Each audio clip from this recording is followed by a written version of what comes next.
Welcome, my dear students. Welcome to another chapter of CA Foundation Business Laws with me, CA Preeti Agarwal. I hope आप revision कर रहे हो. Yes, revision करनी है आपको. रोज law read करना है. मैं आपको लर्न करने के लिए भी नहीं बोल रही. मैं तो सिर्फ बस इतना बोल रही हूँ, आप रीड करो. सिर्फ रीड करते रहो, रोज रीड करो और धीरे धीरे फिर उसको लर्न करने जाओ. सिर्फ रीडिंग से काम नहीं चलेगा, लर्न भी करना है. लेकिन रीडिंग से स्टार्ट तो करो. At least get in the habit of learning law every day. Okay, चलो. हमारा ये चैप्टर कंप्लीट होने के बाद टेस्ट होगा. हाँ, न्यू क्वेश्चंस का टेस्ट होगा. So start preparing. मैं आपको अभी से ही बता रही हूँ कि लर्न करना स्टार्ट कर दो. Theory, case based question, difference between, कुछ भी आ सकता है आपके टेस्ट में. हमने पिछले सेशन में डिस्कस किया था offer and essential elements of offer. आज हमारे सेशन में हम कवर करने वाले हैं all the types of offer. So let's get started. पहले रिवीजन कर लेते हैं. What is offer? Offer is also known as proposal. The person who gives the offer is the offerer, या फिर उसको आप promiser भी बोल सकते हो. And the person to whom the offer is given is the offeree. उसको अभी तक मैंने promise ही नहीं बोला है. क्यों? क्योंकि उसने ऑफर एक्सेप्ट किधर की है. Only after acceptance that person is known as acceptor और प्रोमिसी. तो जो ऑफर देता है वो है ऑफरर या फिर प्रोमिसर, एंड जिसे हमने ऑफर दिया है वो है ऑफरी. एक्सेप्टेंस के बाद that person will become the acceptor और प्रोमिसी. ऑफर को प्रपोजल भी बोला जाता है. It's the starting point of contract. इसीलिए उसकी डेफिनेशन दी है सेक्शन 2 क्लॉज ए में. सेक्शन 2 क्लॉज ए डिफाइन करता है offer. When one person signifies to another. Signifies का मीनिंग है communicates. Communication means makes it known to the other person. कैसे communication होगा? आप ओरली कर सकते हो, राइटिंग में कर सकते हो, एक्शन से भी कम्युनिकेट होता है. जैसे bus is running on a fixed route, वो एक एक्शन से कम्युनिकेट किया गया ऑफर है ना. तो आप ऑफर ओरली, राइटिंग में या एक्शन से कम्युनिकेट कर सकते हो. So when one person signifies to another his willingness. भाई ये मेरी फाइनल मर्जी है, मैंने सोच के रखा है मुझे मेरी गाड़ी बेचनी है, तू खरीदेगा क्या? टू डू और abstain from doing anything. Abstain मतलब not to do something. Offer includes both positive as well as negative aspect of offer. ये क्यों कर रहे हैं हम? With a view to obtain the assent, the consent of the other person. Time pass के लिए offer नहीं दे रहे. तो टाइम पास के लिए ऑफर नहीं दे रहे हैं. We want the other person to accept it, give his consent. तब जाके इसे हम प्रपोजल मानेंगे. So when one person signifies to another his willingness to do or not to do, that is abstain from doing anything, with a view of obtaining the assent of the other person, he is said to have made a proposal. तो इसमें से ही हमें essential elements आ जाएंगे. अच्छा students, एक बात याद रखना, ठीक है, एक बात याद रखना. whenever you get a question on essential elements, ठीक है, कोई भी एक्ट हो, कोई भी चैप्टर हो, जब भी आपको असेंशियल एलिमेंट्स का क्वेश्चन आता है ना, always start with a definition. ठीक है, डेफिनेशन हमेशा लिखनी है आपको, and then you will explain all the essential elements. ठीक है, तो सबसे पहले आपको डेफिनेशन लिखनी है. फिर you will not write definition in all the questions. आप डेफिनेशन सिर्फ और सिर्फ तभी लिखोगे जब essential elements, characteristics, ऐसा कोई बेसिक क्वेश्चन आता है. अब अगर टाइप्स ऑफ ऑफर पे क्वेश्चन आ गया तो आई डोंट थिंक आने वाला है, बट अगर आ जाता है तो आपको डेफिनेशन पे ज्यादा कॉन्सेंट्रेट नहीं करना चाहिए. You should concentrate more on explaining the offer, types of offer. लेकिन उसका अगर इंट्रोडक्शन है ही नहीं तो फिर आप डेफिनेशन लिख सकते हो. ठीक है, तो डेफिनेशन हमेशा कैरेक्टरिस्टिक्स, असेंशियल एलिमेंट्स, टाइप्स, ऐसा क्वेश्चन आएगा ना तो ही डेफिनेशन लिखनी है. तो यहां पर जब भी असेंशियल एलिमेंट्स का क्वेश्चन आएगा we will always start the answer with definition. Section number के साथ. They are expecting you to write the section number also. So what is the meaning of offer? Offer means it is made by one person to another because I cannot make an offer to myself. खुद को कैसे offer दूं? To persons चाहिए ना, एक जो offer देता है, दूसरा पर्सन जिसको ऑफर दिया गया है. Offer is the final expression of willingness. Expression मतलब ये मेरी मर्जी है, मुझे मेरी गाड़ी बेचनी है, ये मैं सोच के आई हूं. ये एक्सप्रेशन कैसे दिखाऊंगी मैं? राइटिंग में कर लो, राइटिंग में कर लो, आप ओरली बता दो, फेस टू फेस, ईमेल भेज दो, लेटर लिख दो. यू एक्सप्रेस, या फिर एक्शन से बता दो आपकी विलिंगनेस, भाई मेरी ये मर्जी है. क्या है? To do, that is a positive offer. जैसे ये बोलता है I want to sell my car. और abstain from doing, that is not to do something. ये मेरी फाइनल मर्जी, मुझे ये नहीं करना है. अच्छा, इसका एक हमने एग्जाम्पल लिया था. एक्स वाई को बोलता है I will not file a case against you if you pay the outstanding amount in 2 days. 2 दिन में दे दे तो मैं केस नहीं करूंगा, मैं केस कर दूंगा. मैंने आपको एक और एग्जाम्पल दिया था. फादर को अपनी बेटी की शादी कराने के लिए लैंड बेचना है, लेकिन बेटा बोलता है नहीं नहीं फादर आप लैंड मत बेचो, अगर आप लैंड नहीं बेचोगे ना तो मैं आपको वो पैसे दे दूंगा. So father agrees not to sell the land, not to do something is the negative aspect of offer. This is negative offer. आप लैंड मत बेचो, मैं आपको पैसे दूंगा. So it includes positive as well as negative aspect. और last में हमने पढ़ा था ऑफर टाइम पास के लिए नहीं दिया मैंने इस इंटेंशन से दिया है कि आप उसे एक्सेप्ट करोगे, अपना कंसेंट दे दोगे. So offer must be made with view, with the intention of obtaining the assent of the other person. अगर मैंने कैजुअली स्टेटमेंट बोल दी है, मेरा इंटेंशन है ही नहीं कि सामने वाली पार्टी उस पर रिएक्ट करे, उसको कुछ एक्सेप्टेंस दे, मैंने बस एक स्टेटमेंट बोल दी है, that's not an offer. I am not making that statement with a view to obtain the consent of the other person. मैंने सिर्फ एक स्टेटमेंट बोली है. जैसे I wish to get married by the end of the year. वो तो सिर्फ एक स्टेटमेंट है ना. आपने पूछा do you want to marry me? ऐसा तो कुछ भी नहीं पूछा. It's just a statement. This is not an offer. सिर्फ एक स्टेटमेंट है. X is a broker of Mumbai and he wrote to Y, a merchant in Delhi, कि अगर बिजनेस करेंगे तो ये मेरे टर्म्स एंड कंडीशंस है. अगर बिजनेस किया तो ये मेरे टर्म्स एंड कंडीशंस है. क्या ये ऑफर है? नहीं. क्या वो बोल रहे मेरे साथ बिजनेस करेगा क्या? नहीं ना, ये ऑफर नहीं है, ये ऑफर नहीं है. अच्छा, हमने एक स्टोरी भी की थी कल, याद है, सेक्शन नंबर्स की. चलो उसको भी रिवाइज कर लेते हैं.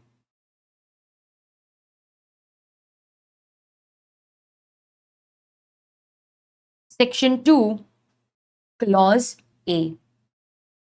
क्लॉज ए ऑफर है. क्यों?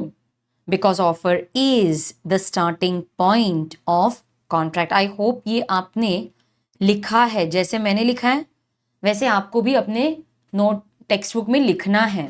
ओके अगर आपने नहीं लिखा है तो कोई बात नहीं, रिकॉर्डिंग देख लो, अपलोडेड है, उसमें से लिख लेना. Offer is the starting point of contract, इसीलिए 2A में लिखा है. ऑफर के बाद क्या आता है? एक्सेप्टेंस होता है. A proposal when accepted becomes a promise. तो प्रॉमिस बोलो या एक्सेप्टेंस बोलो, दोनों क्लॉज बी में आएंगे. तो पहले ऑफर टू ए, एक्सेप्टेंस या प्रॉमिस टू बी. प्रॉमिस हो गया ना, तो जो प्रॉमिस करता है वो प्रॉमिसर है और जिसे मैंने ये प्रॉमिस किया वो प्रॉमिसी है.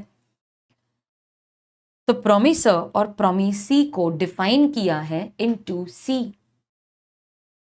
अच्छा, फिर कंसिडरेशन भी चाहिए, देना लेना. तो two D defines consideration. Offer है, एक्सेप्टेंस है, कंसिडरेशन है. क्या बन गया ये? एग्रीमेंट. और ई एग्रीमेंट. लेकिन कॉन्ट्रैक्ट बनने के लिए तो एनफोर्सिबिलिटी भी चाहिए ना. तो अच्छा, उसके पहले मैंने ऑफर दिया, एक प्रॉमिस किया, सामने वाले ने भी प्रॉमिस किया, दोनों एक दूसरे को प्रोमिसेस कर रहे हैं. This is nothing but reciprocal promise two F. Enforceability चाहिए ना, अगर नहीं हुई तो नहीं हुई तो गया आपका कॉन्ट्रैक्ट, गया. Two G, agreement not enforceable by law is void. लेकिन अगर एनफोर्सिबिलिटी है तो हाँ, ये कॉन्ट्रैक्ट बनेगा क्योंकि एनफोर्सिबिलिटी है ना.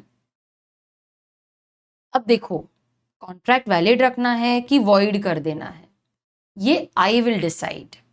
Voidable contract two I will decide ये वैलिड रखना है या वॉइड करना है. मैम, पहले तो कॉन्ट्रैक्ट वैलिड ही था, बाद में जाके ना वॉइड हो गया.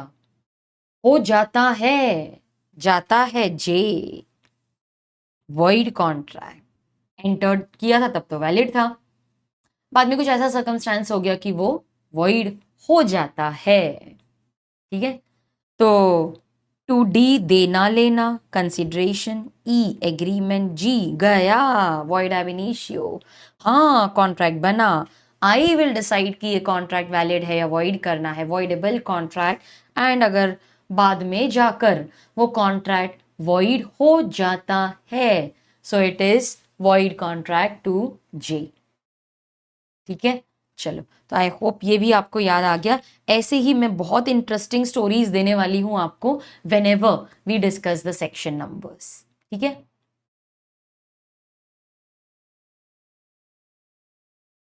ओके, आज हम डिस्कस करेंगे क्लासिफिकेशन ऑफ ऑफर. आज स्टार्ट करके फिनिश कर ही देंगे ये.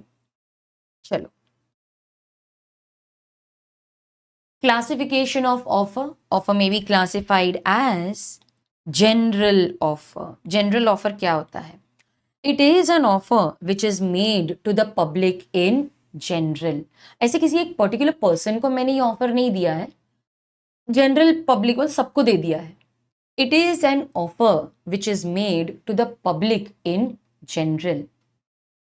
कोई भी इसे एक्सेप्ट कर सकता है जिसको ऑफर के बारे में पता है. ऑब्वियसली कम्युनिकेशन होना चाहिए ना, उसको पता तो होना चाहिए ऑफर आया है. बिना ऑफर की नॉलेज के वो एक्सेप्ट कैसे करेगा ना. तो लॉ बोलता है जनरल ऑफर क्या होता है? It is an offer which is made to the public in general. कौन एक्सेप्ट करेगा? कोई भी कर सकता है जिसको नॉलेज है. You should know about the offer. Ma'am, हमें कैसे पता चलेगा कि उसने एक्सेप्ट किया? हमने तो जनरल ऑफर दिया, मतलब पूरे पब्लिक को ऑफर दिया है ना. हमको कैसे पता चलेगा कि सामने वाली पार्टी और किसने एक्सेप्ट किया है? तो लॉ बोलता है कि वो सामने आएगा. आपने जो ऑफर की रिक्वायरमेंट्स रखी थी वो उन्हें पूरा करके सामने आएगा, मतलब उसने एक्सेप्टेंस कर दिया. I will explain with examples. पहले थ्योरी समझो. General offer, contract is made with a person who having knowledge of the offer. Knowledge होगी तभी acceptance होगा. He comes forward. Okay, knowledge of the offer. He comes forward and acts according to the conditions of offer. तब जाके acceptance होगा। तो कौन accept कर सकता है? Anyone, any person who has knowledge and he fulfils the terms and conditions of offer, तभी तो मुझे पता चलेगा कि कॉन्ट्रैक्ट बन गया है इसके साथ में। तो जनरल ऑफर के की पॉइंट्स क्या है? सबसे पहले मेरे साथ लिखो,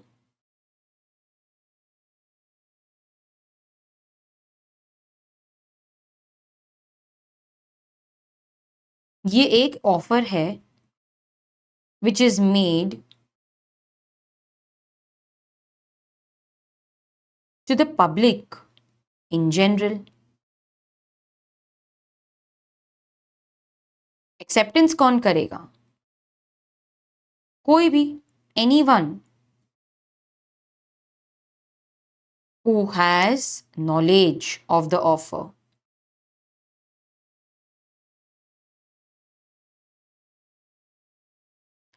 आपको एक्सेप्टेंस समझेगा कैसे? That person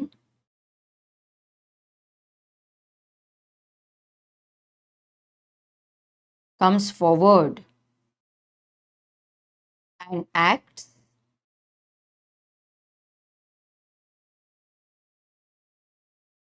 accordingly। वो सामने आएगा, टर्म्स एंड कंडीशंस फुलफिल करेगा,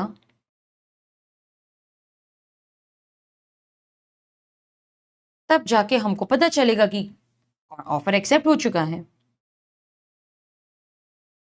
सो general offer is an offer which is made to the public in general. Who can accept it? Anyone who has knowledge of the offer. Knowledge होना बहुत जरूरी है। आपको offer के बारे में पता चलेगा तभी तो आप एक्सेप्ट करोगे ना। The person comes forward and acts accordingly. तो जो भी टर्म्स एंड कंडीशंस थे उनको फुलफिल करके वो कॉन्ट्रैक्ट परफॉर्म कर रहा है। चलो एग्जाम्पल लेते हैं, ठीक है।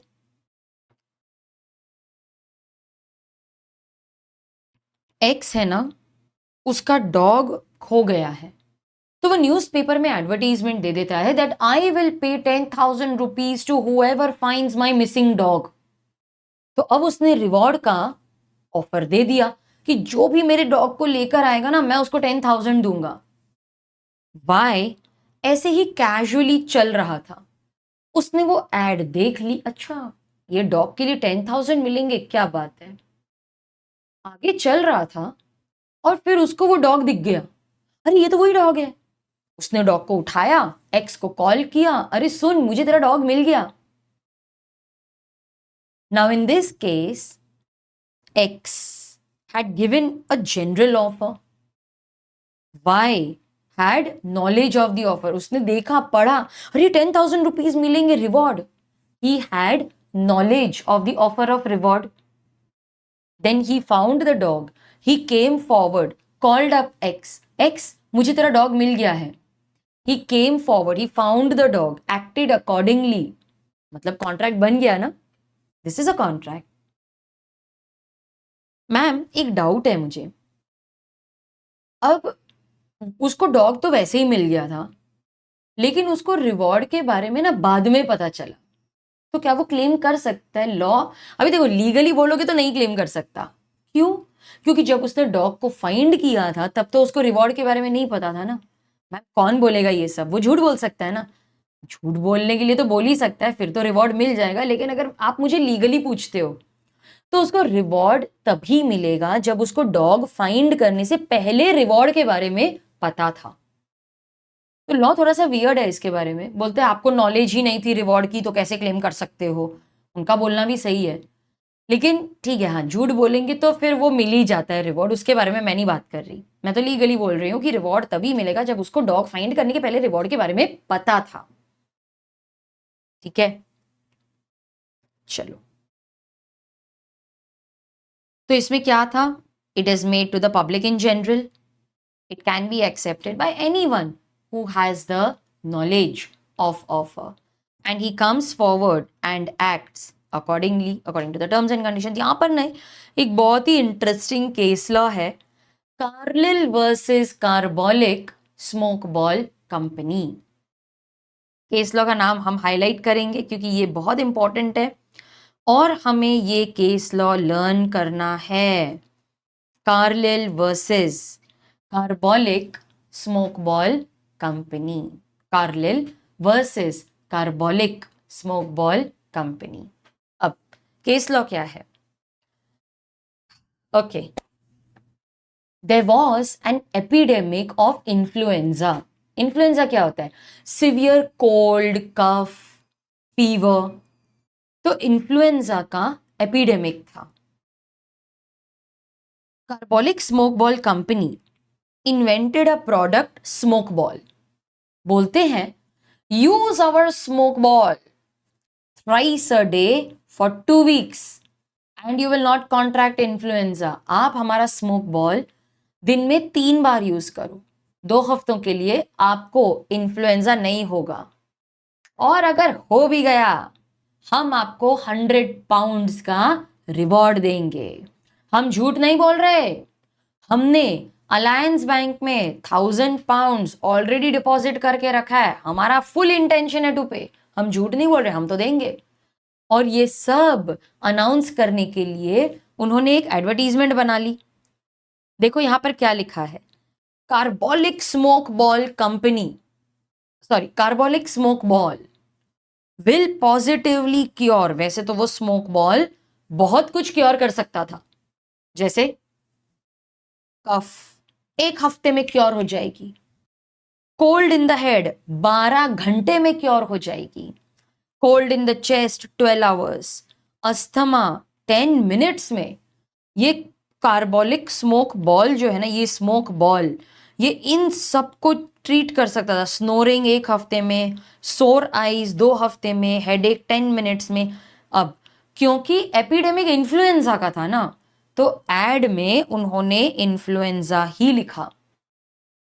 Use our smoke ball thrice a day for 2 weeks and you will not contract influenza। हो भी गया ना तो हम 100 पाउंड्स रिवॉर्ड देंगे। 100 pounds reward will be paid by Carbolic Smoke Ball Company to any person who contracts influenza। हम झूठ नहीं बोल रहे। We have already deposited 1000 pounds in Alliance Bank। देखो यहाँ पे Alliance Bank लिखा है। अब मैम ये स्मोक बॉल आखिर में होता क्या है? देखो उन्होंने फोटो भी बताई है कि कैसे यूज करना है उसको। वो टाइम पे यूट्यूब नहीं था कि वीडियो दिखा दे। ये देखो, ये लेडी को देखो, वो फ्री ट्रायल्स भी करवा रहे थे। देखो देखो, this is a smoke ball. Okay, ये एक बॉल है। This is a rubber ball filled with phenol या फिर carbolic acid and it has a tube attached to it. The tube is to be inserted in the nose of the person। देखो दिखाया उन्होंने कैसे करना है। तो ये एक रबर बॉल है फिल्ड विथ फिनॉल या फिर carbolic acid and it has a tube attach to it. Tube is to be inserted in the nose of the person. फिर जब आप बॉल प्रेस करोगे ना तो वो फ्यूम्स निकलेंगी। They will go into the nose of the person. The nose will start running profusely and it will flush out all the influenza virus। तो हम रबर बॉल प्रेस करेंगे, जो फ्यूम्स है वो उसके नोज में जाएंगी और नोज बहने लगेगी और सारा इन्फ्लुएंजा वायरस फ्लश हो जाएगा। तो ये एक तरीके का प्रिवेंटिव था कि भाई तुम 3 हफ्ते यूज करो, तुमको इन्फ्लुएंजा नहीं होगा। और उन्होंने फोटो भी बनाई थी। फॉर इनहेलेशन ओनली, इसको पीना नहीं है, इनहेलेशन के लिए ही है ये। तो ऐसे इन्होंने ये बच्चों की है, ये उसके पेरेंट की है, और यहाँ पर लिखा था देखो कैसे उसको यूज भी करना है। हम झूठ नहीं बोल रहे, ये पॉजिटिवली क्योर करता है। देखो बहुत लोगों ने टेस्टिमोनियल्स भी लिखा है। देखो द ड्यूक ऑफ पोर्टलैंड लिखा है, I am very much obliged for the carbolic Smoke ball which you have sent me and which I find most effective। तो ये इन लोगों ने लिखा है, थोड़ी ब्लर हो रही है image, but the bishop of London, फिर इन सब लोग ने लिखा है कि नहीं नहीं बहुत अच्छा है, बहुत अच्छा है। One carbolic smoke ball will last a family several months, making it the cheapest remedy in the world at a price of 10 cents post free. It can be refilled when it is empty at 5 cents post free. ये address था वो उस company का, तो उन्होंने बता रहे कि भाई बहुत सस्ता है, क्योंकि वो टाइम पे एपिडेमिक था, लोगों के पास पैसे नहीं थे, तो वो ये बोल रहे कि भाई तुम एक बार खरीद लो, पूरी फैमिली यूज कर सकती है। तो इस तरीके की एड उन्होंने चलाई। अब मिसेस कार्लिल ने ये स्मोक बॉल खरीद लिया, she used it as per the printed instructions, लेकिन फिर भी उसको इन्फ्लुएंजा हो गया। So she filed a case against the company. Company बोलती है अरे हम मानने को ही तैयार नहीं है कि तुमको इन्फ्लुएंजा हो जाए, हमारा प्रोडक्ट तो बहुत अच्छा है, तुमने सही तरीके से यूज नहीं किया होगा। तुम एक काम करो, दिन में 3 बार आओ हमारे ऑफिस में, हमारे सेक्रेटरी के सामने इसे यूज करके दिखाओ, फिर हम मानेंगे कि तुम्हें इन्फ्लुएंजा हो गया था। मिसेस कार्लिल को गुस्सा आ गया कि यार मैंने as per the printed instructions उसको यूज किया है, अगर मुझे इन्फ्लुएंजा हो गया तो फिर मुझे रिवॉर्ड मिलना चाहिए, कंपनी मना कर रही है। तो मिसेस कार्लिल ने कंपनी पे केस कर दिया। अब आपको मुझे बताना है, would she have won the case और लॉस्ट द केस? बताओ चलो।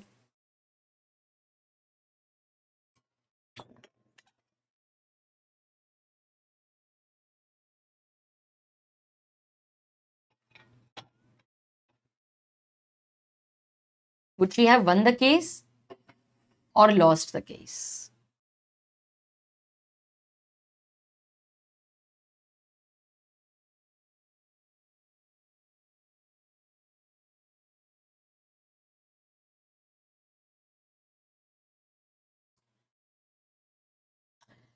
Yes, she would have won the case, correct. अब अगर आप बोल रहे हो कि वो केस जीत गई, मतलब आपको दिखाना पड़ेगा कि कॉन्ट्रैक्ट था। यस, कॉन्ट्रैक्ट के लिए you need offer, acceptance, enforceability. Offer है क्या इसमें? ऑफर है, हाँ ऑफर तो है, जनरल ऑफर है ना, it is made to the public in general, general offer है। यस, जनरल ऑफर तो है। एक्सेप्टेंस कैसे दिखाओगे बताओ? How will you show acceptance? Acceptance कैसे पता चलेगा मुझे?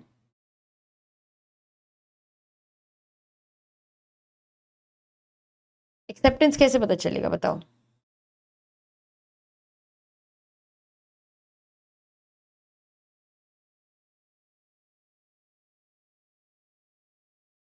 Yes, exactly. She used the product as per the printed instructions.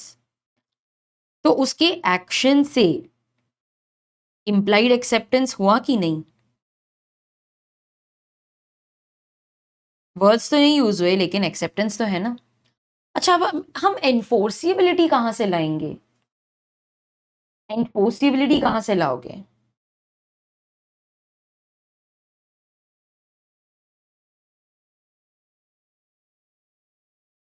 Enforceability, yes, WhatsApp पे जवाब आया है। ये जो 1000 पाउंड्स हमने डिपॉजिट किए हैं ना, वो इंटेंशन दिखाता है कि हाँ कंपनी की पे करने की इंटेंशन है।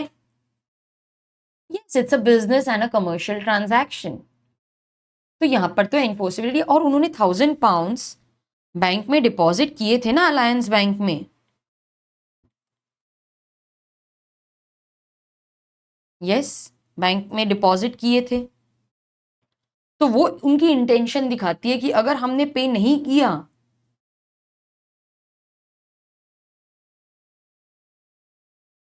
यस करेक्ट, यूजुअल प्रिजम्पशन है, शी फुलफिल्ड, ओके करेक्ट। तो सारे एलिमेंट्स हैं, ऑफर भी है, एक्सेप्टेंस भी है, एनफोर्सिबिलिटी भी है, तो ये तो कॉन्ट्रैक्ट है। She one the case, she one the case. अब इसमें ना एक आर्ग्यूमेंट हो सकती है कि मैम फिर तो ऐसे कोई भी आ जाएगा मांगने, ऐसे तो फिर कोई भी आ जाएगा, कि नहीं मुझे पैसे दे दो, मैंने भी यूज किया, कोई प्रूव करने तो जाएगा नहीं। तो ऐसे तो कोई भी मांग सकता है ना पैसे, तो क्या कंपनी हर किसी को देते बैठेगी? यही चीज जज ने भी देखी थी। हाँ, जज के सामने भी ये सवाल आया था, जज आप तो बोल रहे हो Mrs Carlill one the case, तो इसका मतलब है कोई भी आ जाएगा और ये झूठ बोलने लगेगा कि हाँ मैंने तो यूज किया, मुझे इन्फ्लुएंजा हो गया। आप प्रूफ मांगो ना उससे, डॉक्टर का सर्टिफिकेट। मैम वो तो कोई भी झूठ लेकर आ सकता है ना, डॉक्टर को बोला तेरे को थोड़े से पैसे देंगे, उसने झूठा सर्टिफिकेट दे दिया। अब जज ने ये एक्चुअली केस लॉ में लिखा है, जज क्या बोलता है देखो, अगर कंपनी हर किसी का क्लेम ये बोल के रिजेक्ट करने लग गई कि नहीं ये तो झूठ बोल रही है, नहीं इस तो बराबर से यूज ही नहीं किया होगा, अगर कंपनी हर किसी का केस ऐसे बोलकर टाल दे कि नहीं नहीं इसको क्यों दे, इसने यूज ही नहीं किया बराबर, इसका मतलब है कि कंपनी का पे करने का कभी कोई इंटेंशन था ही नहीं। कंपनी का सिर्फ इतना इंटेंशन था, एडवर्टीजमेंट दिखाओ, लोगों को अट्रैक्ट करवाओ, सेल बढ़ाओ, अपना प्रॉफिट बढ़ाओ, और इनको कभी पैसे दो ही नहीं। मतलब कंपनी तुम जानबूझ के ये ऐसे बताने की कोशिश कर रहे थे कि तुम दोगे, और तुमने अपनी सेल बढ़ा ली, प्रॉफिट बढ़ा लिया, और किसी का क्लेम सेटिस्फाई नहीं किया। मतलब तुम तो कस्टमर्स को लूटने जा रहे थे। हम ये अलाउ नहीं कर सकते, तुमने लिखा है ना, तो किसी को भी ये प्रूव करने की जरूरत ही नहीं है कि उसने बराबर से यूज किया है कि नहीं। You cannot reject the claim, every claim. You cannot reject every claim by saying नहीं इसने बराबर से यूज नहीं किया होगा. It means you never had the intention of paying the reward in the first place. Your only intention was to increase your sale, increase your profit, and never pay this money. Cheat the customers. तुमको तो पे करना ही पड़ेगा। Customer को ये दिखाने की जरूरत नहीं है कि उसने बराबर से यूज किया है कि नहीं। मैम फिर तो हजारों लाखों क्लेम चले जाएंगे। अरे किसके पास इतना टाइम है? बीच में वाटर प्यूरिफायर एक ऐड चला रहा था कि इससे साफ पानी ले लो, इससे साफ पानी आप ले आओ, मैं आपको 1 करोड़ रुपीस दूंगा। आप गए थे? अरे उसने तो टीवी में ऐड चलाई थी, हम प्योरिट से प्योर पानी ले आओ, 1 करोड़ रुपए ले जाओ। आप गए थे? अरे किसके पास टाइम है ये सारे फॉल्स क्लेम्स बनाने का? एक आधा जाएगा, उसके फ्रेंड जाएंगे, एक दो तीन लोग जाएंगे, ऐसे किसी के पास टाइम थोड़ी ना ऐसे फॉल्स क्लेम्स लेके जाने का, वो भी कंपनी के अगेंस्ट। कोई नहीं जाता। तो इसीलिए लॉ बोलता है कि कस्टमर को ये प्रूव करने की जरूरत ही नहीं है कि उसने ये स्मोक बॉल प्रॉपरली यूज किया या नहीं किया। वो बोल रहा है उसने किया है तो किया होगा, कंपनी तुम क्लेम रिजेक्ट नहीं कर सकते ये बोलकर। ठीक है, so that was Carlill versus Carbolic. वो तो जीत गई। She was entitled to recover the reward. और मैंने ये भी बताया आपको, ये आप लिख लो। हाँ, she was entitled to recover the reward, वहां पर लिखो, ये मैं इधर डाल देती हूँ।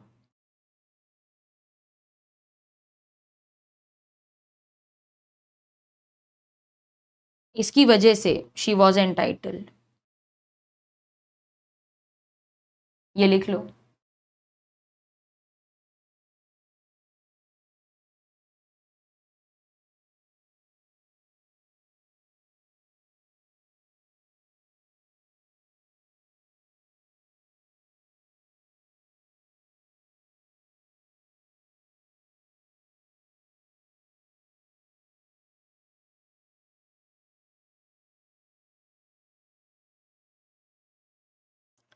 नेक्स्ट वी हैव स्पेशल या फिर स्पेसिफिक ऑफर। नाम में ही इसका मीनिंग लिखा हुआ है।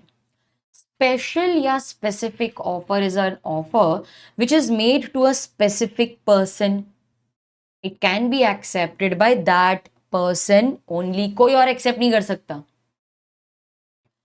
एक्स ने वाई को ऑफर दिया, विल यू मैरी मी, तो ये ऑफर वाई ही एक्सेप्ट कर सकती है, उसकी फ्रेंड नहीं। तो स्पेसिफिक ऑफर एक ऐसा ऑफर है which is given to a specific person. Yes, it is, highlight करो, made to a specific person. It can be accepted, it can be accepted by that person only. जैसे हमारे example में x ने Y को एक offer दिया, क्या तू मेरी बाइसिकल खरीदेगा? ये ऑफर हमने वाई को ही दिया है, कोई और इसे एक्सेप्ट नहीं कर सकता। X offers to sell his bicycle to Y. This is a specific offer and only Y can accept it. तो इसमें की पॉइंट्स क्या है हमारे की पॉइंट्स? यहां पर लिखो. आई नो उधर लिखा है लेकिन फिर भी लिखो, राइटिंग प्रैक्टिस चाहिए हमें. Made to a specific person. It can be accepted by that person only.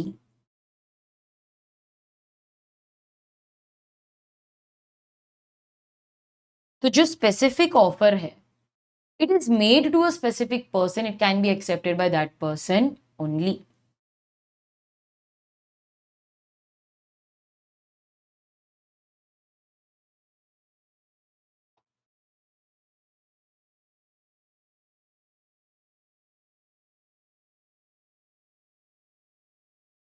लिखा? अब ये ना मुझे बहुत अच्छा लगता है example. A makes an offer to B in a crowd. बहुत लोग खड़े थे लेकिन ए ने ऑफर बी को ही दिया. A makes an offer to B in a crowd. तो ये कौन सा टाइप का ऑफर होगा? स्पेसिफिक ही होगा ना. It is a specific offer because it can be accepted by B only. Then we have cross offer. Cross offer matlab there are two offers which cross each other. There are two offers, there is no acceptance, this will not make a valid contract. कैसे? पहले example करते हैं फिर theory पे आते हैं. X offers to sell a table to Y. अब सुनो स्टोरी सुनो. X जो है ना, इसकी एक एंटीक फर्नीचर की दुकान है. He has recently acquired a beautiful handcrafted table. ये ना एंटीक्स में डील करता है और अभी रिसेंटली इसके पास एक ब्यूटीफुल, एक्सक्यूज मी, इसके पास ना एक ब्यूटीफुल हैंडक्राफ्टेड टेबल आई है. सोचता है किसको बेचूं. हाँ, मेरा एक कस्टमर है ना वाई, उसको ये टेबल पसंद आएगी. तो वो वाई को एक लेटर लिखता है. अरे सुन वाई, क्या तुझे एक टेबल खरीदनी है? मेरे पास एक बहुत बढ़िया टेबल आई है, तुझे पसंद आएगी. So he writes a letter offering to sell the table. ठीक है, इसको थोड़ा शिफ्ट कर देती हूँ.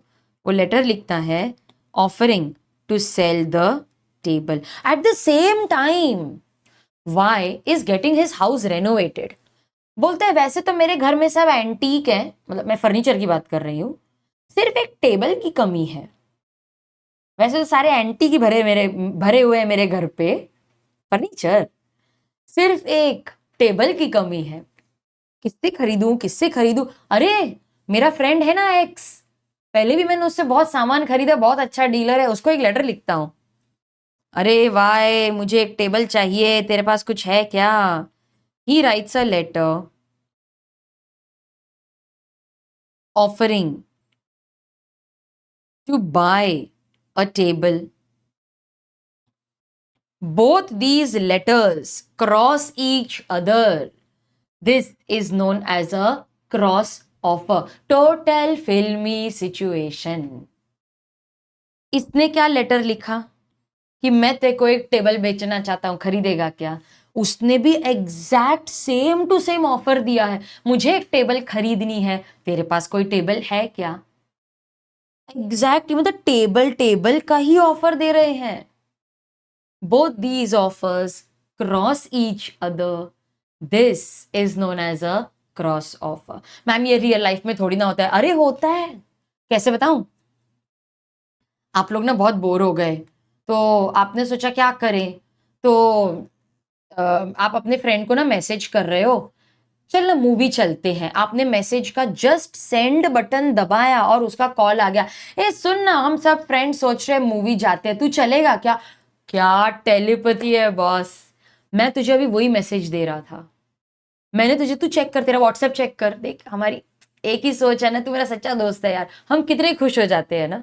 ऐसा होता है कि नहीं आपके साथ में? आपने फोन उठाया अपनी फ्रेंड को कॉल करने के लिए और उसका तुरंत मैसेज आ गया, आइसक्रीम खाने चलना है क्या? यार मैं भी ये सोच रही थी, हम कितने खुश हो जाते हैं। ये क्या है? This is nothing but a cross offer. Law बोलता है अरे यहां पर तो लेकिन दो ऑफर है, there are two offers, there are two offers, there is no acceptance, cross offer, कभी वैलिड कॉन्ट्रैक्ट बनेगा ही नहीं। मैम ऐसे कैसे, हम तो मूवी देख के आए। ऐसा भी हो सकता है कि इनका टेबल का कॉन्ट्रैक्ट हो गया।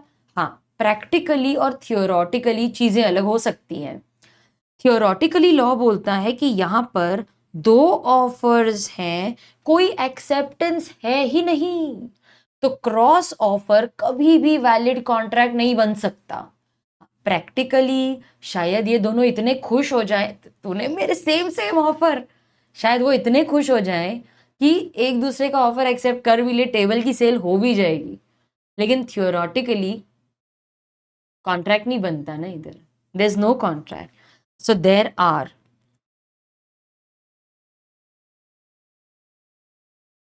two offers, no acceptance. This will not result into a contract. There's no contract.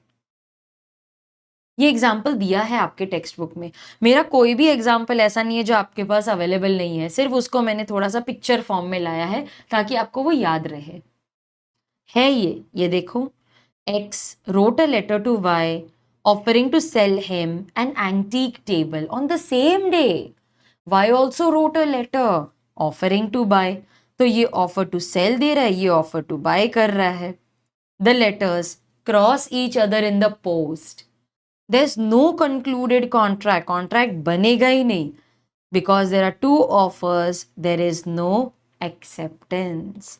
आप यहां पर लिख सकते हो जो मैंने इधर लिखा है ना, देर आर लिखो, यहां पर लिखो एग्जाम्पल के पास में, there are two offers, there is no acceptance, therefore no contract. Contract बनेगा ही नहीं इधर तो।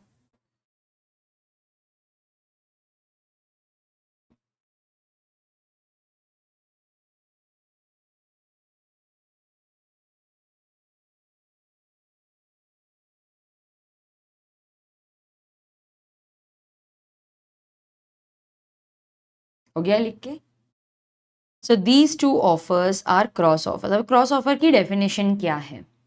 व्हेन टू पार्टीज, हाईलाइट करो, हाईलाइट करो, एक्सचेंज आइडेंटिकल ऑफर्स, आइडेंटिकल को हाईलाइट करो, अंडरलाइन करो। When two parties exchange identical offer in ignorance of each other's offer, मुझे पता ही नहीं था कि वो भी सेम ऑफर दे रहे हैं, then the offers are called cross offer. Cross offer do not constitute acceptance. There is no acceptance. In fact, they are two separate contracts. There are there are two separate offers. There are two offers. There is no acceptance. Since there are two offers, no acceptance, no valid contract comes into existence. Please write over here learn. ये own words में लिख ही नहीं सकते। अगर आपको exam में question आया तो आपको ये लर्न करके ही लिखना है और एज इट इज लिखना है। जब भी मैं आपको लर्न लिखवा रही हूं, ठीक है, मैंने जहां पर भी ना आपको लर्न लिखवाया है, मतलब आपको इसको एज इट इज लर्न करना है, ओन वर्ड्स में नहीं लिख सकते। तो इसीलिए मैंने इधर लर्न लिखवाया है। लर्न का मीनिंग होता है right as it is, no own words. एक बार फिर से बोलते हैं, when two parties exchange identical offers in ignorance of each other's offer. The offers are called cross offer. There are two offers. There is no acceptance. No valid contract comes into existence. Cross offers do not constitute acceptance. In fact, these are two separate offers. ये आपको as it is लिखना है. When the parties exchange identical offers in ignorance of each other's offer, then the offers are called cross offers. It does not constitute acceptance. They are two separate offers.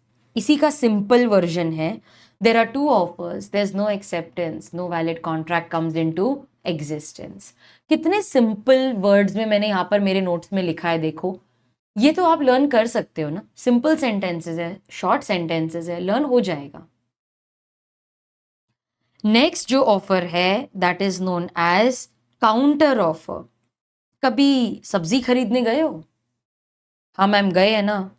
तो देखो ये भी ना fruit खरीदने गया है, सब्जी फ्रूट. तो ये पूछता है अरे भैया वाटरमेलन कैसे दिए? तो बोलता है 50 रुपीज किलो. 50 रुपीज?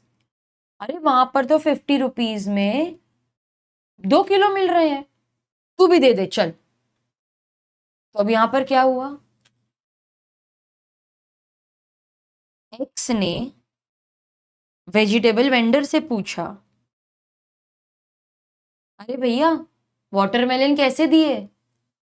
तो वो बोलता है 50 रुपीज पर केजी. तो ये ऑफर हुआ कि भाई मैं तो 50 रुपीज में दे रहा हूं, आपको लेना है तो बताओ सर.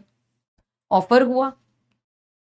तो क्या एक्स ने वो ऑफर एक्सेप्ट कर लिया? नहीं नहीं, उसने तो आउटराइटली रिजेक्ट कर दिया. 50 रुपया? अरे वहां पे 50 रुपीज में 2 किलो मिल रहे हैं, तू देता है तो बोल. बार्गेन कर रहा है ना ये.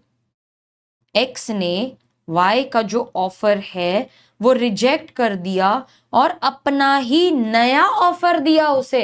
ए नहीं नहीं, ये तो बहुत ज्यादा है, 50 रुपीज में 2 केजी देता है तो बोल. तो उसने ओरिजिनल ऑफर को रिजेक्ट कर दिया और एक नया ऑफर दिया. This is known as counter offer. Very very important for exam. आगे भी बहुत बार आएगा, बहुत बार केस स्टडी बेस्ड क्वेश्चंस आते हैं. सीबी क्वेश्चन लिखो अभी. सीबी मतलब केस बेस्ड क्वेश्चन. मैं आपको अभी लिखवाती जाऊंगी. इस पे थ्योरी आएगा, इस पे केस बेस्ड आएगा एक्सेट्रा. जो असेंशियल एलिमेंट्स हमने पहले पढ़े थे ना, उस पे थ्योरी आता है मोस्टली. ठीक है, तो यहां पर आप लिख दो थ्योरी क्वेश्चन. इधर लिखो असेंशियल एलिमेंट्स पे थ्योरी ही आता है. ये जो टाइप्स है ना, टाइप्स ऑफ ऑफर, इन पे केस बेस्ड ही आता है. कोई भी एक टाइप पे केस बेस्ड पूछ लेंगे. ठीक है, क्लासिफिकेशन पे सीबी क्वेश्चन लिखो. सीबी मतलब case based. Classification of offer पे केस बेस्ड आता है. वो रेयरली पूछते हैं कि सारे ऑफर्स लिखो. They don't ask that question. कोई भी एक पे पूछेंगे. लेकिन काउंटर ऑफर बहुत इंपॉर्टेंट है. नाउ तो counter offer is nothing but bargaining. Original offer is rejected and we give a new offer altogether. अब वो वेजिटेबल वेंडर पे डिपेंड करता है कि उसको 50 में 2 किलो देने हैं या नहीं देने हैं. अगर सपोज वेजिटेबल वेंडर बोलता है नहीं दूंगा भाई, ये तो मेरे बजट में ही नहीं है, इतनी तो खरीदी भी नहीं है, तो उसने काउंटर ऑफर रिजेक्ट कर दिया, कॉन्ट्रैक्ट बना ही नहीं. या फिर वो बोलते हैं ठीक है साहब अभी बोनी का टाइम है, ले जाओ चलो, तो उसने काउंटर ऑफर एक्सेप्ट कर लिया, कॉन्ट्रैक्ट बन गया. ठीक है, तो अब काउंटर ऑफर दिया है ना, तो वेजिटेबल वेंडर के ऊपर डिपेंड करता है कि उसको ये एक्सेप्ट करना है या नहीं करना है. एक्स ने वाई से पूछा क्या तू मेरा घर 50 lakhs में खरीदेगा? वो बोलता है नहीं यार 50 lakhs तो बहुत ज्यादा है, 45 lakhs में देता है तो बोल। तो क्या हुआ ये केस में? The original offer is rejected. Yes, original offer is rejected. और ये जो काउंटर ऑफर है ना, this is nothing but a new offer all together. Counter offer acceptance नहीं है, हाँ? ये एक नया ही ऑफर है। नहीं नहीं 45 lakhs में देता है तो बोल। अब वो एक्स पे डिपेंड करता है कि उसको 45 lakhs में देना है या नहीं देना है। अगर वो बोलते ठीक है चल ले ले, तो काउंटर ऑफर एक्सेप्ट हो गया, कॉन्ट्रैक्ट बन गया। लेकिन अगर वो बोलते हैं नहीं 50 lakhs ठीक है, मैं 45 में नहीं दूंगा, काउंटर ऑफर रिजेक्ट हो गया, ऑफर रिजेक्ट हो गया, कॉन्ट्रैक्ट बना ही नहीं, कॉन्ट्रैक्ट बना ही नहीं। की पॉइंट्स लिखेंगे हम, अब मेरे साथ लिखो, ठीक है, मेरे साथ लिखो की points.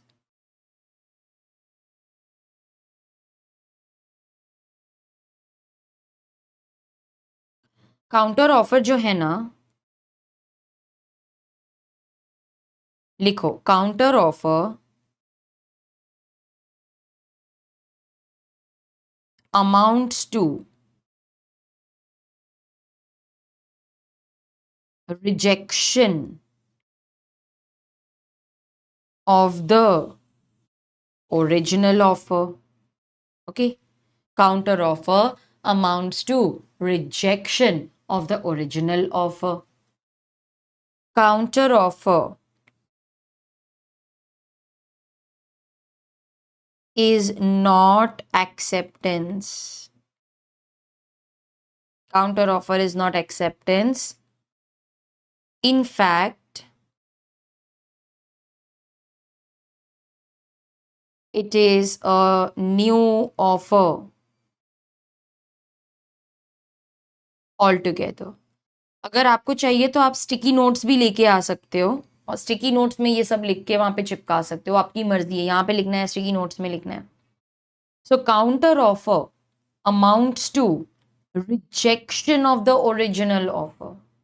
Counter offer is not acceptance, in fact it is a new offer altogether. Words क्या आएंगे आपके एग्जाम्पल में? आपको कैसे पता चलेगा कि ये काउंटर ऑफर की बात कर रहे हैं? वर्ड्स क्या लिखे होंगे, देखो ये लिखा पहले।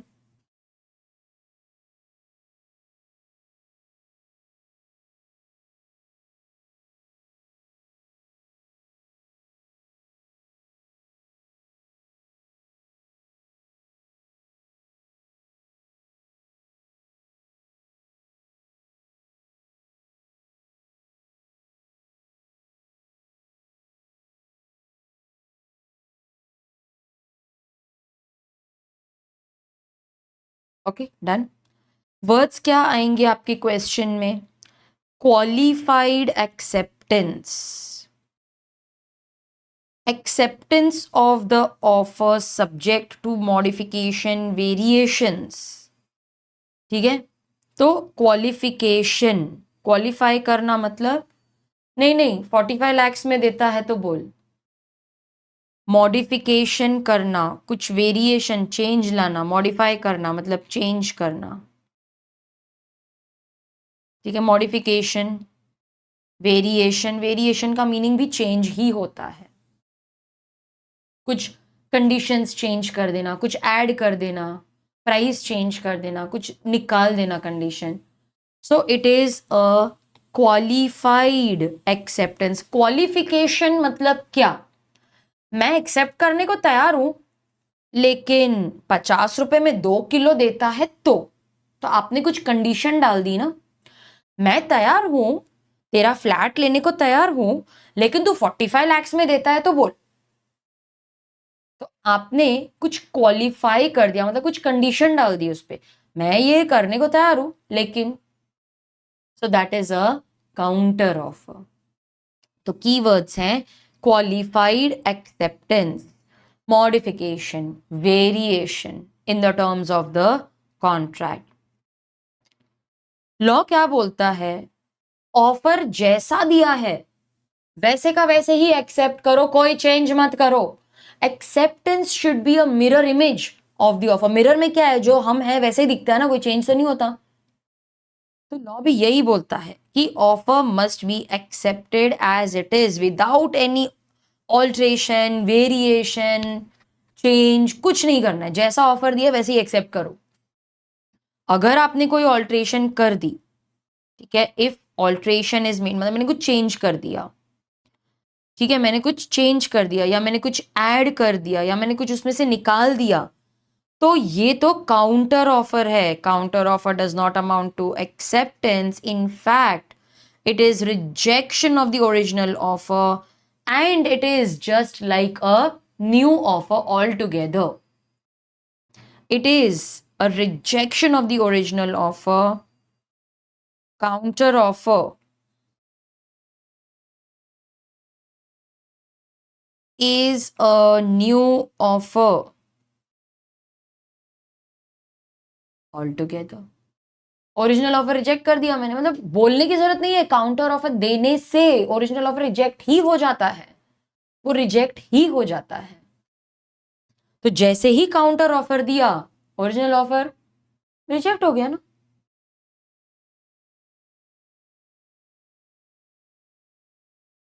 When a counter offer is given, when a counter offer is given, original offer is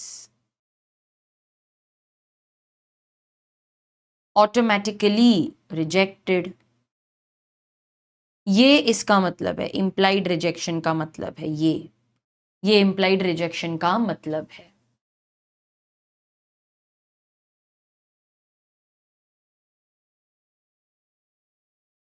implied मतलब समझने वाली बात है. नया ऑफर आ गया मतलब पुराना ऑफर तो गया ना, समझने वाली बात है.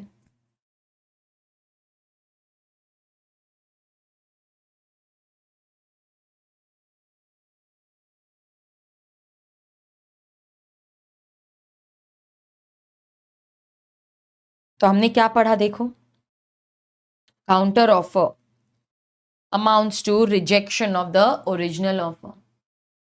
Counter offer is not acceptance, it's a new offer altogether. Law बहुत क्लियर है कि आपका offer as it is accept होना चाहिए, तब वो वैलिड एक्सेप्टेंस मानी जाएगी.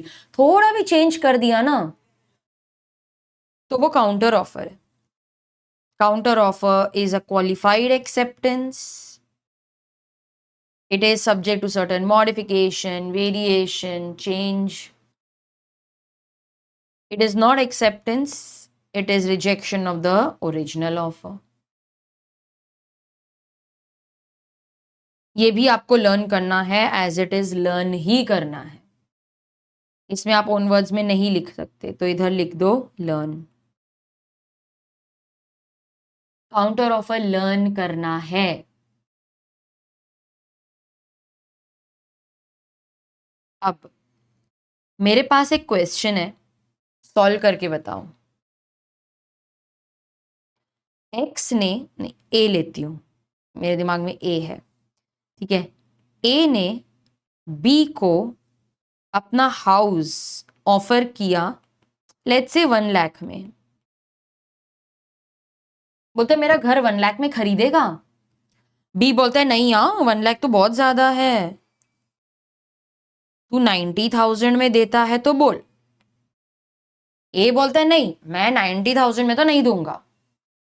फिर बी बोलता है चल ठीक है, फिर मैं 1 लाख में खरीद लेता हूं.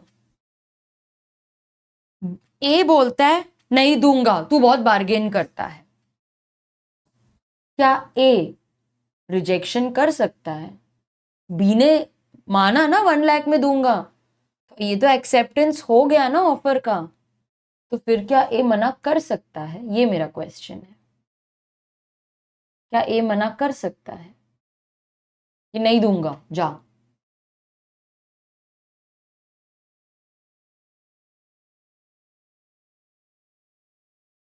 क्या बात है, वो रिजेक्ट कर सकता है? ओके, चलो एनालाइज करते हैं। ए ने ऑफर दिया था, यस, तो ये ओरिजिनल ऑफर हो गया।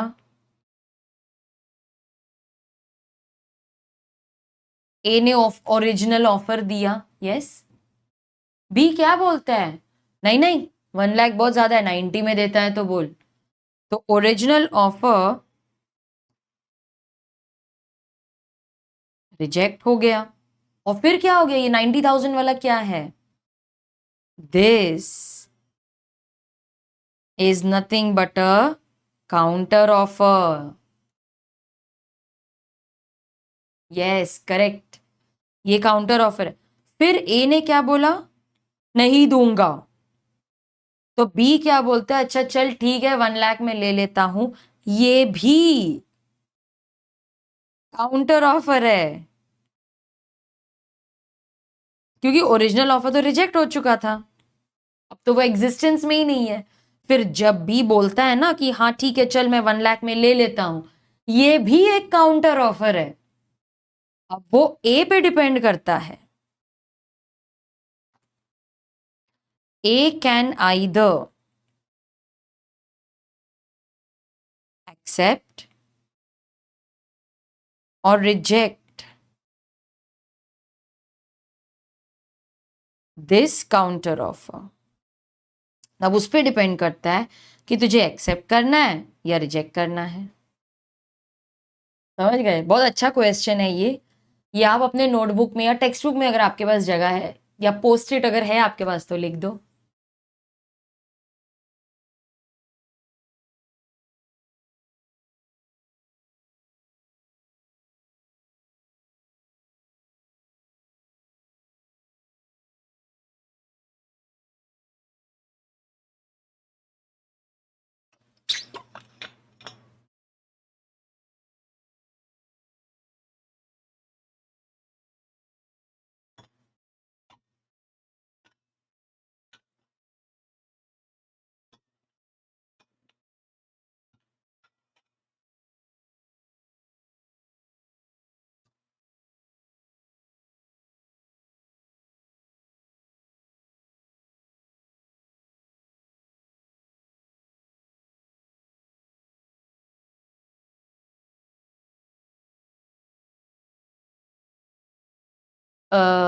ये जो है ना 1 लाख वाला, ये काउंटर ऑफर है, ये ओरिजिनल नहीं है। ओरिजिनल ये है, this is original, this is also counter only. हाँ, यहां पर कोई मॉडिफिकेशन नहीं है, आई एग्री, लेकिन मैंने ओरिजिनल ऑफर को मॉडिफाई किया ना, तो ये काउंटर ऑफर हो गया। इसको भी हम काउंटर ही बोलेंगे, है वो नया offer, it's like a new offer, but this is for our understanding, इसको भी काउंटर ऑफर ही बोला जाता है।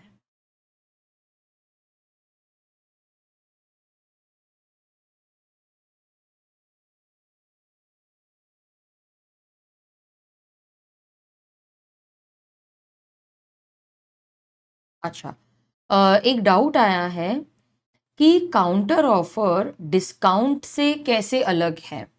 ओके, तो अब क्या होता है ना, ये देखो, ये लिख के हो गया ना आपका। हम्म, अब ए गया वेजिटेबल्स खरीदने, ठीक है, तो ए ने पूछा वेजिटेबल वेंडर को कि भैया टमाटर कितने के दिए। तो वेजिटेबल वेंडर ने ऑफर दिया 50 रुपीज पर किलो। बोलते हैं नहीं नहीं, 50 रुपीज तो बहुत ज्यादा है, 40 रुपीज में देता है तो बोल। तो मैंने ओरिजिनल ऑफर को रिजेक्ट करके 40 रुपीज पर केजी का अपना ही ऑफर दे दिया। तो इसे हम बोलेंगे काउंटर ऑफर। अब वेजिटेबल वेंडर अगर बोलते चलो ठीक है साहब ले जाओ, तो ये एक्सेप्टेंस हो गया।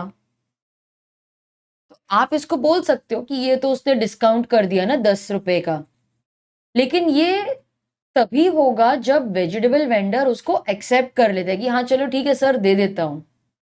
तो डिस्काउंट देना इज नथिंग बट एक्सेप्टेंस, वो ऑफर नहीं है, ये ऑफर है। डिस्काउंट मांगना काउंटर ऑफर है, मांगना काउंटर ऑफर है, दे देना एक्सेप्टेंस है। ठीक है, आई होप आपका डाउट क्लियर हो गया।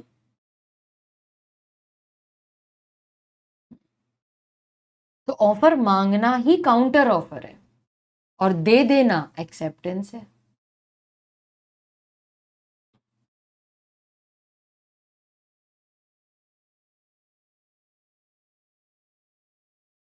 एक बहुत ही इंटरेस्टिंग ऑफर है, स्टैंडिंग ओपन और कंटिन्यूइंग ऑफर। स्टैंडिंग ओपन और कंटिन्यूइंग ऑफर, इसके लिए ना पहले एग्जांपल करेंगे फिर इस पे आएंगे।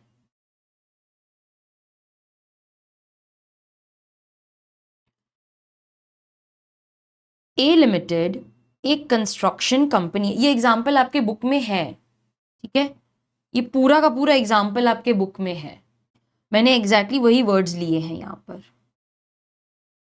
ए लिमिटेड एक कंस्ट्रक्शन कंपनी है और उनको ना एक फ्लाईओवर बनाने का या हाईवे बनाने का एक कॉन्ट्रैक्ट मिला है। अब ये जो है ना, ये 2 साल में कंप्लीट होगा। अब इनको फ्लाईओवर बनाना है, हाईवे बनाना है, सीमेंट तो लगता है ना, तो let us assume they required 10 lakh cement bags, इनकी रिक्वायरमेंट थी।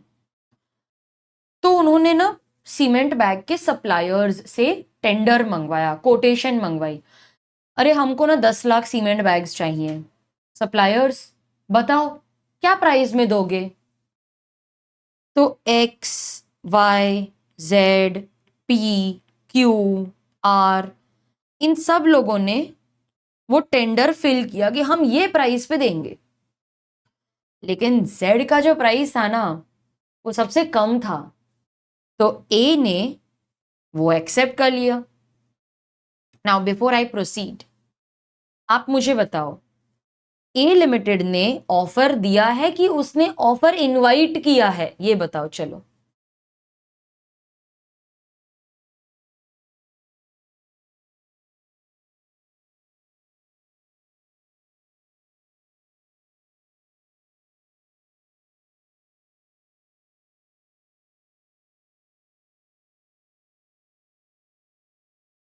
तो वो ऑफर दे रहा है या इनविटेशन कर रहा है? इनवाइट कर रहा है, यस वेरी गुड, इनवाइट कर रहा है ना वो। तो ए लिमिटेड ने ऑफर्स इनवाइट किए कि भाई मुझे सीमेंट चाहिए, बताओ क्या प्राइस में दोगे। So this is invitation to offer. तो फिर X Y Z P Q R, ये लोग क्या कर रहे हैं, ये भी इनविटेशन दे रहे हैं कि ये ऑफर है। X Y Z P Q R ये भी इनविटेशन दे रहे हैं कि हाँ हम ये प्राइस में सप्लाई, तो कि वो ऑफर माना जाएगा।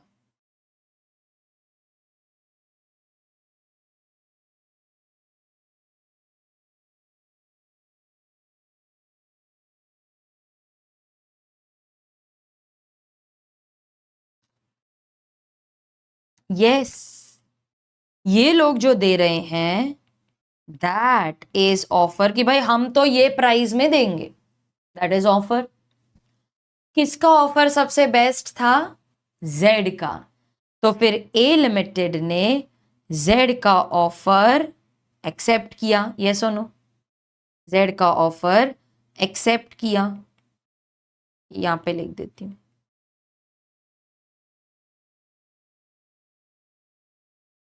तो सबसे पहले आया इनविटेशन टू ऑफर, क्योंकि हमने ऑफर को इनवाइट किया, फिर इन लोगों ने ऑफर दिया और जेड का ऑफर सबसे बेस्ट था, इसीलिए हमने उसका ऑफर एक्सेप्ट कर लिया।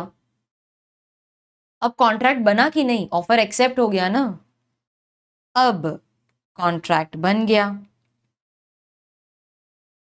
जेड के साथ, ठीक है। लेकिन ए लिमिटेड ने जेड से कहा, सुन जेड, मुझे ना ये 10 लाख सीमेंट बैग्स अभी के अभी नहीं चाहिए, अरे मैं कहाँ पर रखूं, बारिश आ गई तो सीमेंट तो स्टोन बन जाएगा। मेरा प्रोजेक्ट 2 साल का है, तो 2 साल में मुझे धीरे धीरे धीरे करके 10 लाख सीमेंट बैग्स चाहिए। जेड बोलता है अरे ए डोंट वरी, मेरा तो ओपन ऑफर है, ओपन ऑफर। तुझे जब जितने बैग्स चाहिए तू बता देना। 2 साल में चाहिए ना, ठीक है, 2 साल में धीरे धीरे करके 10 लाख का ऑर्डर दे देना, मेरा तो ओपन ऑफर है। तो ए लिमिटेड ने सबसे पहले 50,000 सीमेंट बैग्स का ऑर्डर दिया, फिर काम बढ़ते गया। मैं इसको ऐसे ही लिख देती हूं। तो ए लिमिटेड ने पहले 50,000 का ऑर्डर दिया, फिर 1 लाख बैग्स का ऑर्डर दिया, फिर 2 लाख बैग का ऑर्डर दिया। So each order placed is a separate contract of sale. Each order is a separate contract. Each order is actually considered as acceptance. Okay, so each order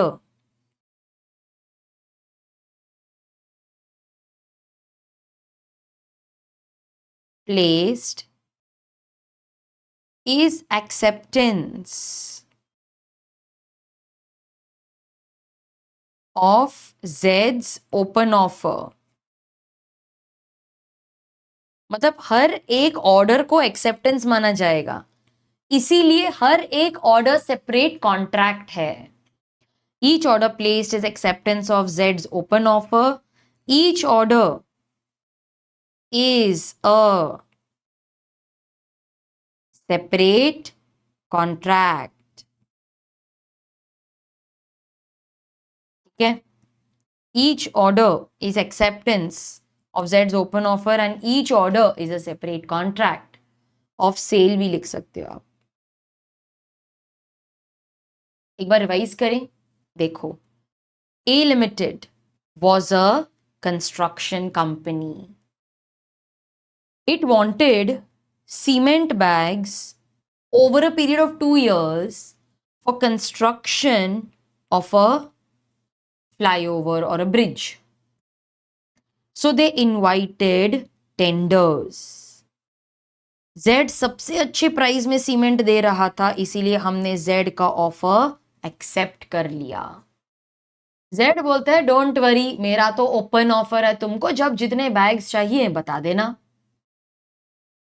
Each order placed is acceptance of the open offer of Z. Each order placed is a separate contract. तो ऐसा offer जो एक period of time के लिए open है for acceptance, हम बार बार उसको accept कर सकते हैं over a period of time, ऐसे ऑफर को हम बोलते हैं स्टैंडिंग ओपन और continuing offer. An offer that is allowed to remain open for acceptance over a period of time is known as standing open or continuing offer. An offer that is allowed to remain open for acceptance over a period of time is known as standing open or continuing offer. तो ये एक offer है, लेकिन वो open है for acceptance. देखो कितनी बार accept किया हमने, over a period of time 2 साल। मेरे एग्जाम्पल में over a period of time क्या है, 2 years। Then this is known as standing open और कंटिन्यूइंग ऑफर। ये जनरली टेंडर के ही फॉर्म में आता है। This is same as invitation to offer. तो देखो यहां पर इन्विटेशन टू ऑफर किया ना मैंने। So it is an offer to supply the goods, offer to supply the goods as and when required during a period of time for a certain price. तो जब जितने बैग्स चाहिए बता देना, मैं दे दूंगा। Contract is created only when the order is placed. Each order is a separate contract of sale. तो जब ऑर्डर प्लेस किया जाता है तब कॉन्ट्रैक्ट बनता है. मैंने बोला ना कि each order is acceptance. Each order is acceptance. इसीलिए हर ऑर्डर एक कॉन्ट्रैक्ट माना जाता है, because every order is acceptance. Each order is a separate contract of sale. So an offer that is allowed to remain open for acceptance over a period of time is standing open or continuing offer. It takes the form of tender, which is invitation to offer. It is to supply the goods as and when required over a certain period of time at a certain price. मेरे यहाँ पे certain period is 2 years. Contract कब बनता है? When the order is placed. Each order is acceptance, therefore each order is a contract. Each order is a separate contract.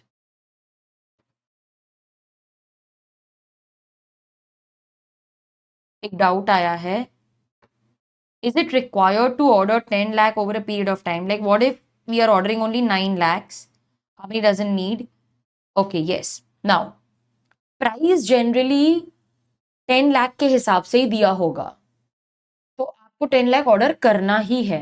लेकिन अगर terms and conditions कुछ भी लिखी हुई नहीं है, एग्रीड नहीं है, तो आप 9 lakhs वगैरह भी ऑर्डर कर सकते हो. बट मुझे नहीं लगता ऐसा होगा, क्योंकि जनरली जितने भी ट्रेड्स होते हैं ना, तो उसमें हम प्राइस उस हिसाब से बताते हैं कि देखो आप 10 लाख दे रहे हो तो ये प्राइस है, तो फिर आपको 10 लाख देना ही पड़ता है.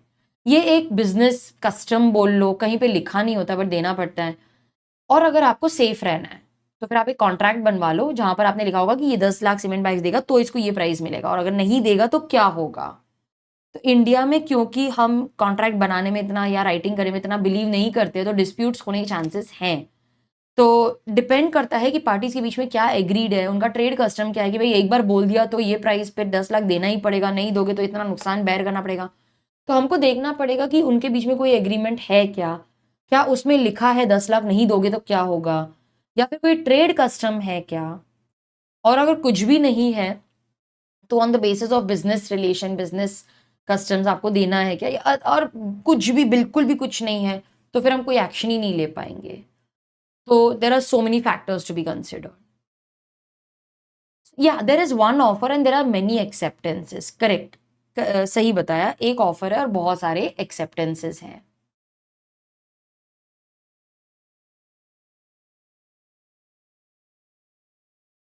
ठीक है, ये ना आप एक काम करो, आप ये लिखो. ठीक है, आप ना ये इमेज मत ड्रॉ करना कुछ भी. इसके बदले में आप लिखोगे ए लिमिटेड. ठीक है, आप क्या लिखोगे? ए limited.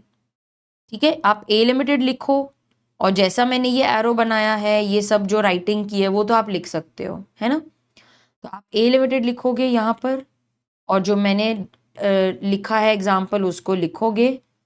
Over a period of 2 years आप लिख सकते हो 10 लाख सीमेंट बैग्स. तो इमेज मत ड्रॉ करना, बाकी सब लिख देना ऐसे. ठीक है,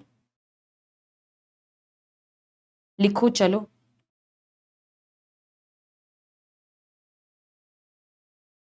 ऐसे लिखो ए लिमिटेड. ये मत लिखना, बस बाकी सब लिख सकते हो. ये भी लिखो इनविटेशन टू ऑफर. जो भी अभी आपको समझा है ना वो लिख लोगे तो वो परमानेंटली याद हो जाएगा. तो नोटबुक में लिखो या फिर पोस्ट इट्स है तो उधर उस पे लिख दो.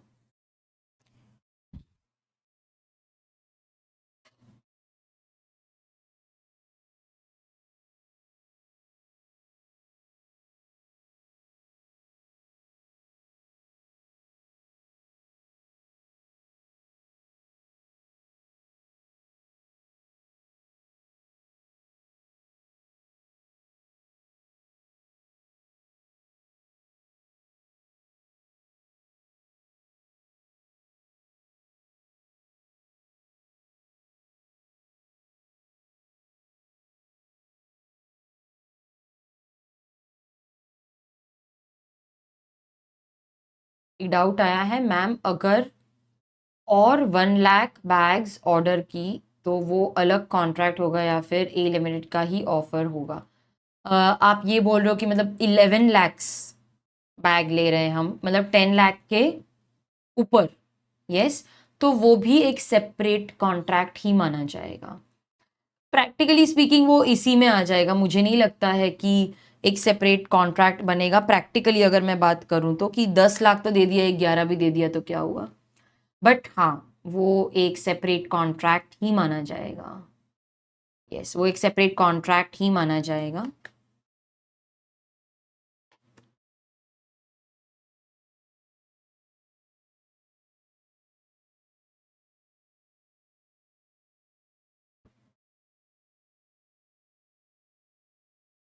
Separate contract in the sense, मतलब अगर सपोज ए लिमिटेड बोलती है कि मुझे 1 लाख बैग्स चाहिए तो वो ऑफर होगा, वो इनविटेशन नहीं होगा। फिर वो एक सेपरेट कॉन्ट्रैक्ट, मतलब अरे जेड सुनना, मुझे 1 लाख बैग और चाहिए, दैट्स ऑफर।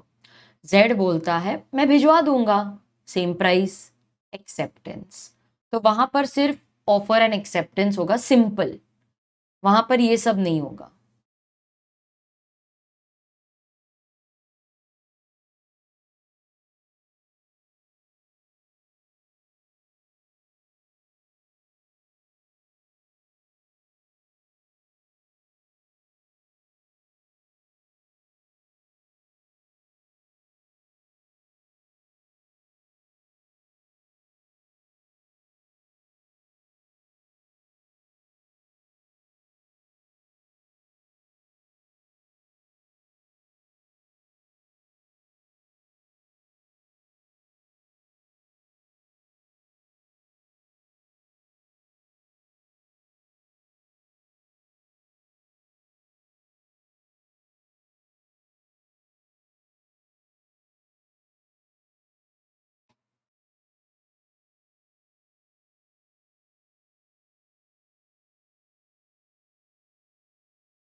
Done writing.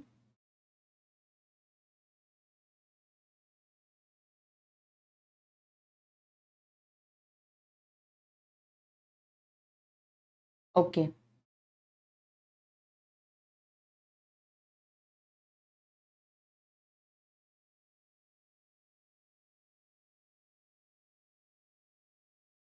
नहीं आपको कोई भी अगर डाउट्स आ रहे हैं तो आप मुझे पूछ सकते हो। इट इज़ बिकॉज अभी नया नया सब्जेक्ट है, अभी हमने समझना चालू किया है, तो वो सवाल आने नॉर्मल है। But my only thing is overthinking नहीं करना है हमें, ठीक है? But if it is related to your subject या कुछ, तो please feel free to ask. जैसे ये बहुत अच्छा क्वेश्चन था कि अगर 1 लाख और एक्स्ट्रा हो रहा है तो वो क्या टाइप का कॉन्ट्रैक्ट होगा। तो आप पूछो, आप 10 सवाल पूछो, कोई प्रॉब्लम नहीं है, बट अपने फंडामेंटल्स क्लियर कर लो यहीं पे क्लास में ही।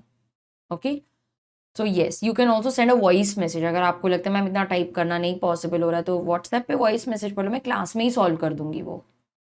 बाकी स्टूडेंट्स को भी अच्छा है कि डाउट्स आ रहे हैं तो डिस्कशन हो रही है। यस, वॉइस मैसेज भेजो, टाइप करो, जैसा है, बट डाउट्स क्लियर करके ले लो। Now next we have express offer. अरे express, express means offer which is made in words, spoken और written. So it is made in words, spoken और रिटन। जैसे एक्स ने ऑफर किया कि क्या तू मेरा मोटरसाइकिल खरीदेगा या मेरा लैपटॉप खरीदेगा, वो लेटर लिखते हैं। तो ओरली बोलना, लेटर लिखना, एक्सप्रेस करना, वर्ड्स यूज किए हैं, that's an express offer. Word use नहीं किए, दैट्स एन इम्प्लाइड ऑफर। तो अगर आप वर्ड्स यूज कर रहे हो तो वो एक्सप्रेस है, वर्ड्स यूज नहीं कर रहे, दैट्स एन इम्प्लाइड कॉन्ट्रैक्ट। आपको याद है हमने एग्जाम्पल्स भी लिए थे।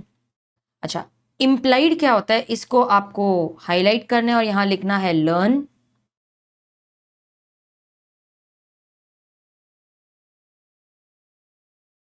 Learn, okay. Implied is one which is made otherwise than in words. Otherwise than in words मतलब words are not used. It is inferred, understood from the conduct of the parties, facts and circumstances of the case. Words are not used. It is understood from the facts and circumstances of the case या conduct of the parties. अच्छा, अब 3 examples हैं, आप अपने notebook में मेरे साथ लिखोगे, ठीक है। टाइटल दोगे इम्प्लाइड ऑफर, फिर लिखोगे एग्जाम्पल्स, ठीक है। टाइटल दोगे इम्प्लाइड ऑफर, एग्जाम्पल्स लिखोगे। आपके नोटबुक में जो भी पेज नंबर पे आप ये लिख रहे हो वो पेज नंबर यहां पर लिखो, रिफर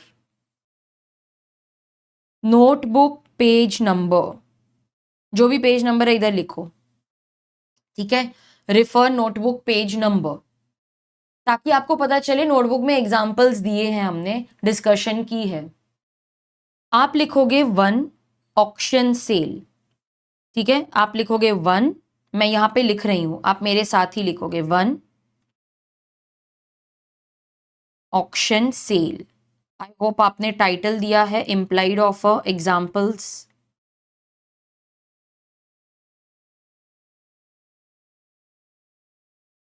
ऑक्शन सेल। अब ऑक्शन सेल में जो बिडर है ना, बिडर, वो ऑफर देता है, ठीक है। बिडर ऑफर दे रहा है कि मुझे ये प्राइस में खरीदना है, और जो ऑक्शनियर है, जो ऑक्शन करवा रहा है, वो हैमर स्ट्राइक करके एक्सेप्टेंस करता है। यहां पर मैं एक थोड़ा सा कुछ ऐड भी करना चाहती हूँ, ये हमको आगे काम में आएगा। मैंने अनाउंसमेंट कर दिया, अरे दुनिया वालों सुनो, संडे ऑक्शन है, आ जाना। तो अगर मैं एडवर्टीजमेंट कर रही हूं, संडे ऑक्शन है, सब लोग आ जाना, कोई ऑफर थोड़ी ना हुआ है यहां पे, कोई बिडर थोड़ी ना आया। This is invitation to offer, मतलब मैं इनवाइट कर रही हूं, आओ बिड करो, ऑफर दो। This is invitation to offer, लिखो ये, this is invitation to offer. ये सब याद रखना है आपको, आगे बहुत काम आएगा। मैंने एडवर्टीजमेंट दे दी, सुनो सुनो ऑक्शन है, आ जाओ, that is invitation to offer. Bidder आते हैं, बिडिंग करते हैं, वो ऑफर है। ऑक्शनियर हैमर स्ट्राइक करके एक्सेप्टेंस करेगा। आपको अगर लिखना है तो आप यहां पर लिख सकते हो, एक्सेप्टेंस कैसे होता है, स्ट्राइकिंग ऑफ हैमर से होता है, striking off hammer.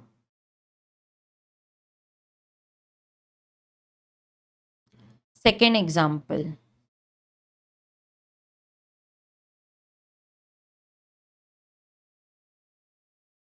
bus is running on a fixed route. Bus is running on a fixed route. लिखो, bus is running on a fixed route. तो ये केस में बस जो है वो इम्प्लाइड ऑफर है, कोई कुछ बोल नहीं रहा है। यहां पर भी ये इम्प्लाइड ही है, स्टूडेंट्स इधर ऐड कर दो, ये भी इम्प्लाइड, हम इम्प्लाइड पढ़ रहे हैं ना, तो इम्प्लाइड ऑफर ही होगा, बट फिर भी लिख दो, कभी कभी हम भूल जाते हैं। ये इम्प्लाइड ऑफर है भाई, मैं तो स्टेशन जा रही हूं, तुमको आना है बैठ जाओ। कस्टमर बैठ जाता है, पैसेंजर वो बैठ जाता है, this is implied acceptance. The minute you place your foot in the bus, जिस तरीके से जैसे ही आप बस में कदम रख देते हो, मतलब ये इम्प्लाइड एक्सेप्टेंस है, आपको पैसे तो देने पड़ेंगे। फिक्स्ड रूट पे चल रहे हैं, फिक्स्ड रूट। मैम एक डाउट अभी आया है, what if there is no fixed route? ये ना एक ऑटो रिक्शा है,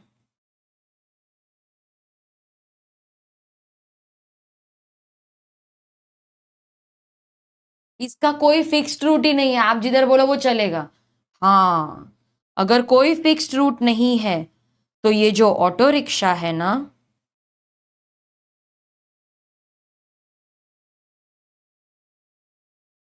ये सिर्फ इनविटेशन टू ऑफर दे रहा है, भाई मैं तो जाने को तैयार हूं, तुम लोग बताओ कहाँ जाना है। फिर जो पैसेंजर है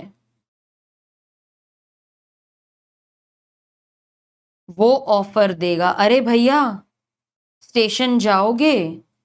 बोलते हैं हाँ आ जाओ मैडम बैठ जाओ। ऑटो का जो ड्राइवर है ना, फिर वो उसको एक्सेप्ट कर लेगा।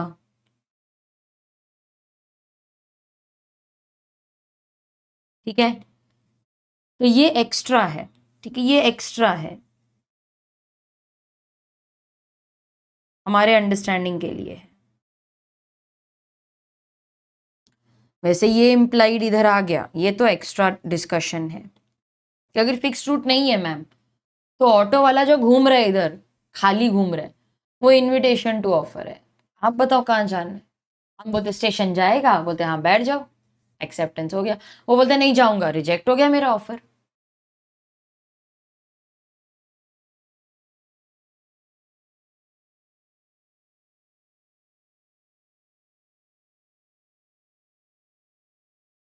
अरे ये कूली वाला भी हमने पढ़ा था, कूली वाला एग्जाम्पल। यस, तो ये केस में कूली क्या करता है, कूली मेरे बैग्स उठा के एग्जिट पे जाने लगा, हमने भी उसको अलाउ कर लिया, हमें पीछे पीछे जाने लग गए। तो ये जो कूली है ना, इसने दिया है इम्प्लाइड ऑफर, और जो पैसेंजर है वो भी उसको अलाउ करते, पीछे पीछे जा रहे हैं हम उसके। This is implied acceptance. क्या बन जाता है, इम्प्लाइड कॉन्ट्रैक्ट बन जाता है फिर। तो यहां पर ये इम्प्लाइड आ गया ना।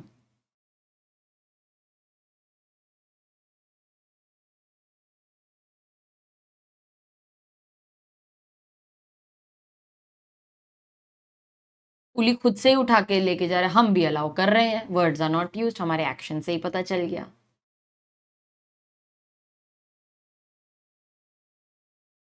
तो ये 3 एग्जांपल्स हैं ऑफ इम्प्लाइड ऑफर, लेकिन मैंने आपको और डिटेल्स भी बता दी। ठीक है, आज हमने क्या पढ़ा? आज हमने पढ़ा टाइप्स ऑफ ऑफर।